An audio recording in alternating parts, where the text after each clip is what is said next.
Hey everybody, welcome to another edition of Free Will, Science, and Religion. We have a group call. We've been talking for the last hour and a half or so. On the line we have Jamie, Chandler, Felicia, David, Will, and me, George. So we've been talking about the religious implications of free will and if somebody has a free will, when do they get it and all. Okay guys, where were we? We was talking about the age of responsibility in the criminal justice system, and I was agreeing with Felicia Hogan's points about 18 or over, you have more experience, as far as life goes.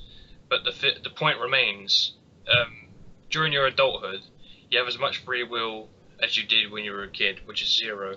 You can only be what nature compelled you to be. That makes sense. That makes sense. Well, the way I see it, it's like we're like computers. Depending upon what you're programmed to do, you're going to do just that, what you're programmed to do. Yeah, bad brains give out bad results. It's the same thing with computers. I mean, you don't blame the computer and say, oh, this PC is going to hell for giving out errors and stuff. You know what I mean? So I mean, so if someone's an idiot, Yep. You just forgive them for it, don't you? Yeah, I mean. Exactly. What do you guys think is the greatest barrier to people getting this? What do you think is getting in the way of their getting this? Well, I think it's mostly, I think people are afraid of the consequences because there are people out there spreading the myth that if people realize they don't have a free will, then they're all going to turn into rapists and serial killers. And I don't see how that works because I didn't turn into a rapist and serial killer. So why would I believe that others would? Not yet. Not only that, but people also fear what that would do to the justice system. When I first heard this idea that we don't really have a free will, but it's nature and nurture, it was in high school, like 8th or 9th grade, really. And I said, that's absurd. How can you say that? That's humanist. If that were true, then we couldn't have, how would we keep people accountable in society? It would be chaos. Excellent. And now, many years later, I understand how that works. So explain that. Explain to the audience how we would still keep our rules and laws, even everyone understanding that the free will is completely impossible. It's completely possible? No, impossible. Impossible. Okay. It's not impossible. It's just, I think that would be kind of hard to get adjusted to. Well, all right. Go ahead, Felicia. I was saying that there's a difference between consequences for your actions and a fundamental responsibility. And what would happen if we were to realize that free will is an illusion, that we don't have free will and we're the product of our upbringing and our biology, is that our criminal justice system would have to entirely change. It couldn't be about punishment for that which we have no control over. It would have to be about a learning process and rehabilitation. But we still need reward and punishment in the sense that we need to deter bad behaviors. We need to we need to incentivize things like work ethic and steer people away from things like shoplifting, things of that nature. You know what I mean? Because we can't have people going around doing these things. It costs money. It would essentially, you'd be sent to a rehabilitation program. You wouldn't have a choice in the matter. Of course. Yeah. Yeah. But what I'm saying is that we still need to, keep certain things in place to steer people in the right direction. You know what I mean? So I think everything civil, basically. Yeah, under the free will belief, we want to punish people sometimes a lot more than it's required for them to learn from their mistake. It's about vengeance, retribution. It's about seeing them as evil. So we still have our rules and laws and all, but I think we'd be much more compassionate toward people who were, through no will of their own, the universe made break those rules and laws. Yeah, and the media seems to like to, it seems like to portray criminals in the newspaper as schemes. Well, mute your mic, dude. We're hearing a lot of background noise. My bad. Right, carry on. All right, actually, Will brought up an interesting question. He's, like basically in a lot of the shows that I've done, I basically say that the concept of free will, the notion of free will, is impossible. Is it in any way possible that we could have a free will? Well, here's the interesting thing. The only way to have a free will is to redefine free will in the way that compatibilists do. That's the only way that anybody's ever even tried. And then you have to think, okay, well, what is that will free from? And then if you define it as you have free will if no one's holding a gun to your head, well, sure, then anyone who doesn't have a gun held to their head has free will, but I think it still misses the entire point. All right, so it's like confession with or without coercion. explain that. Like if you confess to a crime just, because you feel guilty, then that confession stands in court that you confess of your own volition, essentially. It's a lower standard of free will. Versus if you were in, say, Guantanamo Bay. If you confess there, it doesn't stand in court in any real, legal court, because that's confession under duress. Okay, so in a certain sense, so they may try to redefine free will to say we have free will because nobody was coercing us. In other words, it doesn't matter if our genes and our environment and all, or especially our genes, are influencing our behavior. Just because nobody was actually making us think and feel what we do and say what we do, we have free will. But isn't that impossible? I mean, in other words, this law of cause and effect, because everything that we do, every decision we make, everything we do, the causal antecedents to it regressed back to before we were born. So isn't it true that there's no conception, no definition of free will that can possibly be true? I agree, because nobody is free from the coercion by other living things, whether human or other animals. We are not free from those other things that coerce us into doing what we do. And if you are made to feel ashamed and guilty for something because your parents brought you up that way, well, that's still stuck with you even after your parents are dead. So you are still being coerced by your dead parents if they forced you to believe a certain way. And that's important to understand, is that we're never free from coercion. So even that definition can't work. I don't know if coercion is really the right word to use there. Maybe more like affected by. Yeah. Interesting, because I'm not sure there's a difference. Well, the human brain's still obeying evolution. I mean, evolution still applies to consciousness and stuff like that. I mean, it's obeying law of entropy, isn't it? Yeah, sometimes free will believers will say, well, our genetics don't really compel or coerce our behavior. They simply only influence our behavior. But I mean, a good analogy to explain how that's not the case. For example, let's say you're given an assignment in school to do a report, right? And let's say one of your parents does about a quarter of your report, for you, and you're handing it in. Can you truly say that it is your report?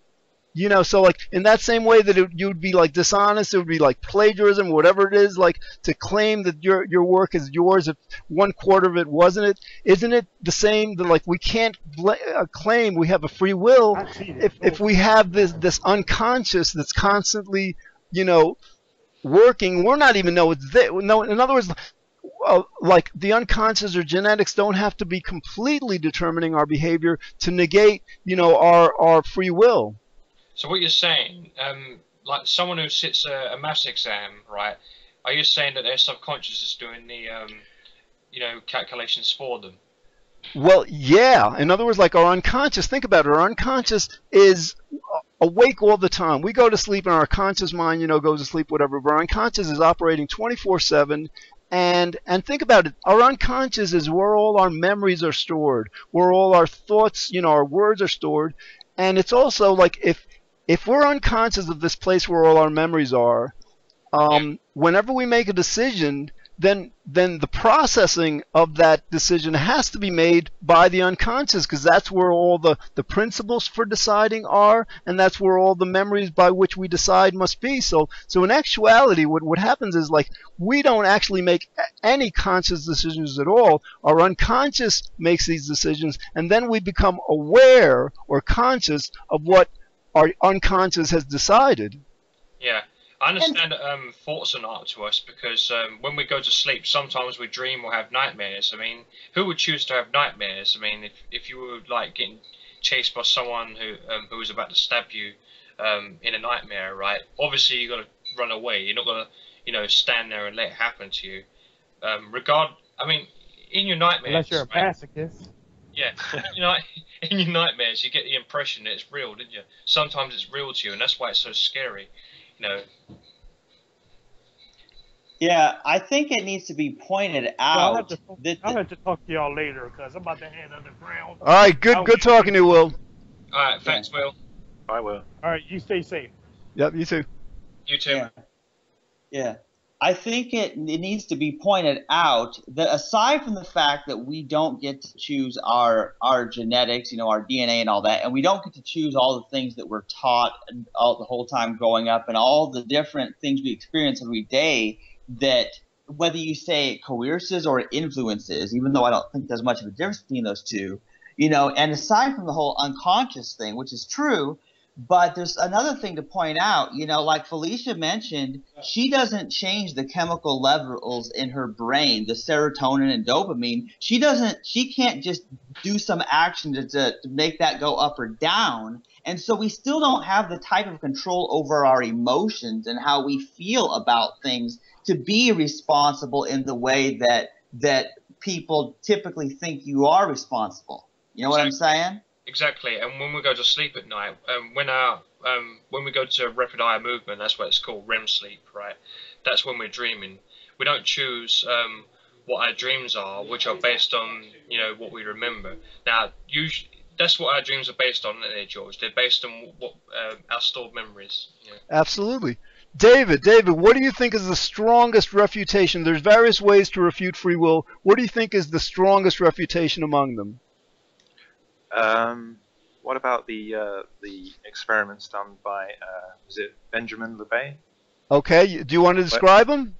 I think it was an experiment done where they could predict what the person in the study was going to choose about 6 seconds or 7 seconds before they actually the readiness chose it. Yeah, exactly. Yeah. I think that's a good indication. Absolutely. If a researcher, if an experimenter can know what you're going to decide before you know it, and I think like most recent replications have it up to almost 10 seconds. I mean, like, how can you possibly, believe that the decision is yours? Exactly. I mean, I think Sam Harris makes it quite clear as well when he says you can't think what you think before you think it. It's very difficult to do. That's more or less what Susan Blackmore said as well, wasn't it? Yeah. I believe so, yeah. And think about this talk right now. I mean, like, before we say what we're going to say, we don't really have an idea. We have maybe a notion of what we want to say, but we have to say it to kind of to then realize what it is we're saying. Yeah. Right. Yeah, and there's another thing here too. I can't control what you guys are saying, and everything you say causes me to react and think and say what I say. So there's an interconnectedness and a relevance among all of us, cause and effect, that none of us can claim responsibility for of what's happening on this podcast. Excellent point. Because we don't live in a vacuum. Oh yeah. Let's explore why the belief in free will is harmful. What are some of the things that free will belief that just makes life more difficult for us? Well, in terms of gay rights or people who are transgender and stuff, especially when it comes to religion, people hold them accountable in a deep sense and say, look, you're doing something evil, you're going to hell. I'm just saying what religious bigots will say to gays and transgenders. They'll say you shouldn't be going out with the same sex or whatever, because it's sinful and it's what is it, Dave? Help me out here. Yeah, sinful. Sinful is a good word. An abomination is the word they use usually. Exactly. That's better. Yeah. And so you're saying free will belief encourages people to hate other people. Exactly. Yeah. It Definitely. encourages them to, be bigoted. Bigoted is the word. I think it's part of the blame game. I think it's called. Mhm. Yeah, but that's what breeds bigots. The fundamental blame. Absolutely. Yeah. I think something else, for example, we don't just blame other people, we blame ourselves. We do something wrong, and I think very early in life, when we're toddlers, maybe before that, we're taught, well, if we do something wrong, then we need to be punished, because if we're not punished, we're not going to learn better. And so we keep that understanding as adults. So whenever we do something wrong, I think reward and punishment helps condition us to do the right thing, but this free will belief makes us go beyond that. It makes us say, well, it's not just about punishment. It's that we deserve to be punished because we did this wrong, because because it's fundamentally up to us. So I think basically it encourages us, it motivates us to punish ourselves, to feel guilty and the pain of guilt much more than we would if we just realize. In other words, to the extent we overcome the belief in free will, we might say to ourselves, I did something wrong, I'm acknowledging that it's wrong, and now I'm vowing not to do it again. But we don't have to go through all this self-punishment to reach that. It's a much more compassionate, self-compassionate attitude. One of the interesting things, or another example of how when we're kids and we're taught about the idea of responsibility and that you did something bad, that's your fault, is just another example where, my family has depression, anxiety that just runs genetically. And when I was a kid, 10 at the latest, my mom and my sister told me it was my fault that my younger sister went to counseling. And what? Yes. And so recently, in the past year, I went to counseling myself for some of the problems with my family and leaving my religion and that sort of thing. And I realized that I feel responsible for other people's happiness. And when somebody else isn't happy, I feel bad. I feel like it's my fault. And that's where that stems from. And it's affected everything I do in my relationships. Yeah. Exactly. Go ahead, Chandler. Yeah, that's my point exactly. Just one thing that someone said to you as a child or even as an adult can affect your thoughts and affect you so much, leading to depression. Or, of course, it can work the reverse way. Something can make you happy if it's a good experience too. But that just goes to show you that what you're doing now is not free from everything that happened in the past. All right, now here's an interesting point. So Felicia, in therapy, I think they teach people to not blame themselves because, we're not responsible for our emotions, we're not responsible for our problems, right? I think that's the approach that they have in psychotherapy in general. And, in psychology, I think the basic understanding is that human behavior is the result of nature and nurture, a combination, either or, whatever. So, according to that understanding, there's no room for free will there. So then you have to ask yourself, why doesn't psychology, why doesn't, the medical profession establish and promote the understanding that we don't have free will?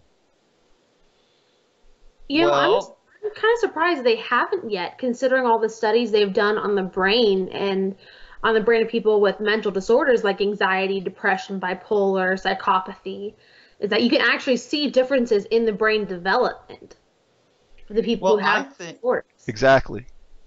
Yeah, I think part of the reason they haven't admitted this to themselves, what this means for free will, is because they're part of religions who believe this free will thing, and it's so essential that they miss the contradictions of the psychology and science that they know, because it contradicts with other beliefs that they have to keep, they think. Do you think it's a question of they're not understanding intellectually that free will isn't possible because of nature and nurture, or do you think it's a lack of moral integrity, that they get it but they refuse to acknowledge it because it doesn't fit in with what they want to believe? I think it's both. I think it's neither. All right, Felicia, that's a good. So go ahead. That's interesting. Oh, well, I'm gonna let Chandler go first with the both, and then I'll Cool. go with the negative. Sounds good. Okay. Yeah, first of all, I think many people don't intellectually get it because they don't really understand cause and effect and that everything has a cause. Plus, they may not be aware of the unconscious and how that works because they think all thoughts are conscious thoughts or something. But at the same time, there will be people who they know that free will is impossible, but they will argue that people should still believe it because they're afraid of adverse consequences, or because free will is part of their Christianity or Islam or whatever religion they're part of. It's essential teaching, and they can't give it up because then there's bad consequences for that, and that means they have to change it. They don't want to. So there's a sort of dishonesty going on there. Like they know better, but for reasons they still don't want people to be aware of it. So they try to keep it hidden. Okay, good. So what might be some of those reasons? Well, for one thing, I believe that they are afraid of the breakdown of morality because they think that you have to believe that you are fundamentally responsible. Otherwise, you will just start doing crimes. And I'm not sure how that works because there's a lot of free will believers who are still criminals. But there's also it seems like it's so tied in with the psychological need people have to take credit for the good, because they take credit for the good things that happen, but then they never take the blame. They're always blaming somebody else, and so they are flip-flopping, and even it doesn't really make any sense whether you believe in free will or not. That kind of hypocrisy is still stupid, but it's so weird. They are addicted to blaming. They are addicted to crediting themselves. And because of their need to feel morally superior to other people because they made better choices and think they'll be rewarded in an afterlife or in this life, I think they need that so badly that Right. they just cannot accept it. Excellent explanation, Chandler. Now, Felicia, you have a different take. Why do you think it's so difficult for people to understand that free will is completely impossible? Well, I think the original question is why the scientific community, the mental health professional community, doesn't accept this or promote the idea that there's no free will, either because they don't understand or out of malicious intent, that they're deliberately being dishonest about it. I think that was the original. Yeah, I'm sorry. You're completely right. Yes, thank you. And I would say that I think it's neither. I think it's extremely rare that people do what they realize is wrong, that there's a justification for. I think everyone tries to do the best that they can. Even, I'll even go so far as say as even Hitler was doing what he thought was right. It's extremely rare that people do what they know is wrong. All right, so I don't think that it's fair to think that the entire mental health professional community would be deliberately trying to hide this from the public. I think that's a conspiracy theory that I could not support. All right, so you're right. Let's say it's not like malicious, but then how do we explain it? How do we explain?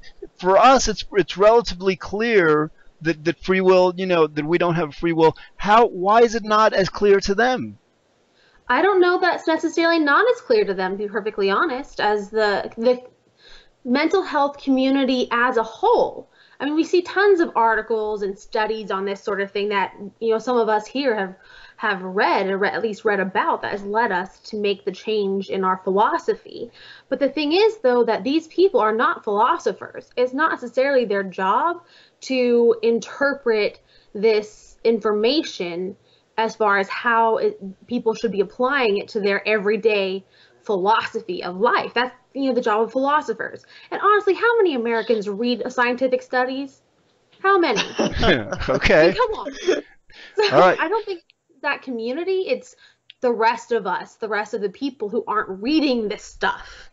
All right, David, we just heard the USA take on why the medical establishment doesn't get this or doesn't promote it all. What is the UK? What do you think it is like in the UK with the medical establishment there?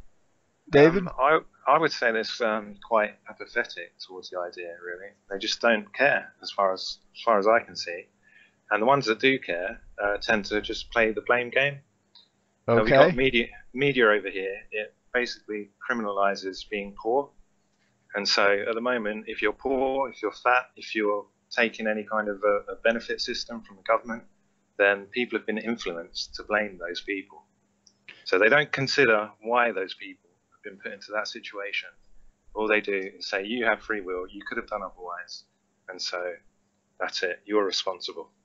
All right, so in a certain sense, they're kind of defending the status quo, just defending the way we do things. Exactly, yeah, exactly that. Okay, Jamie, what's your take? Jamie may not be there. All right, you raised an interesting question, an interesting topic, the idea that they don't understand, they may not understand the relevance of this. It's that they're apathetic because maybe they don't get how much it matters. We've got about 5 minutes left. I want to present this idea how the medical establishment should really take a huge interest in this because of what we're familiar with as climate change denial. We know that, like, here in the United States, about 66% of Americans deny that climate change is happening and deny that human beings are causing it. All right, now, denial, as everybody knows, is a psychological defense mechanism that people use when they feel indicted. When scientists are telling people, you know, you're doing something so horrible that billions of people could die in the future and civilization could collapse because of what you're doing, you know, people who believe in free will are saying, oh my God, you know, like, we can't be that horrible. And other people cannot accept that they could be doing something, that their friends could be doing something so horrible, so they're unconscious, can't accept it and goes into denial. So, like, to a certain extent, it's this denial that's preventing people from looking at the evidence about climate change objectively and finally, you know, being able to accept that it's happening so we can finally do something about it. What do you guys think? So the idea is, like, if scientists would tell people, listen, yes, we are, like, wreaking havoc on the climate in various ways. We need to change quickly, but don't feel guilty about this because, like, it's not your fault. You don't have a free will. You know, humanity was compelled to do what we did. So, like, in other words, if we could lift the guilt and lift the blame from people, maybe they would be able to accept what's happening more. I think you're right, George. I think if the scientists were to say that, you know, it's not your fault, you don't have a free will, that would be dangerous to their health here in the U.S. I would definitely not recommend they try to tell the Christian public that right off the bat. Because, Felicia, you're afraid that, like, people will say, well, if it's not my fault, then I'm not going to do anything about it, or... Some people, especially people who are just being exposed to this idea, especially on the Christian side, when your entire life, your entire worldview is on Christianity alone, without that, everything falls apart, that absolutely there's a misunderstanding, I think, of what free will is and how that affects our society. I think that the whole place will be in chaos. Okay, all right. And also, isn't it kind of like a fundamentalist Christian belief that climate change is actually God's will? It's part of, like, the apocalypse, and, like, they kind of, like, are welcoming it? That's right. I've seen that. You know, I've heard that. Like, I've heard that from some people, but honestly, I think the fundamentalist Christian community doesn't think it's happening. At least not the community I grew up in. I heard from, you know, national speakers who told me that there was no scientific evidence for global warming. Well, thank goodness for that. All right, we've got about 3 minutes left. Okay, Jamie, are you on the line? Yes, I'm still here. All right, so Jamie, again, we had a question before, like, why do you think the medical establishment in the UK, who should get that free will is an illusion, why do you think they either don't pay attention or they don't get this? Why aren't they promoting to the world, you know, that, like, we can overcome our guilt and our blame by overcoming free will belief? Well, one reason, I guess, is because it sells papers, or maybe the conservative government, especially as far as, like, you know, well, the Conservative Party are concerned, they like to promote the idea of personal responsibility, don't they, David? That's very true, yeah. Yeah. Excellent. All right, we've got about 30 seconds left. Okay, thank you, Jamie, Chandler, Felicia, and David. You know, this is like the Free Will, Science, and Religion podcast. Our goal is to have a podcast published once a day. We've got about like 11 or 12 co-hosts. We want to up that number to like at least 14. So again, we'll be back next time with another edition of Free Will, Science, and Religion. Again, look for us on YouTube. Eventually, when we premiere in April, we're going to be on iTunes also. Okay, thanks for listening, everybody.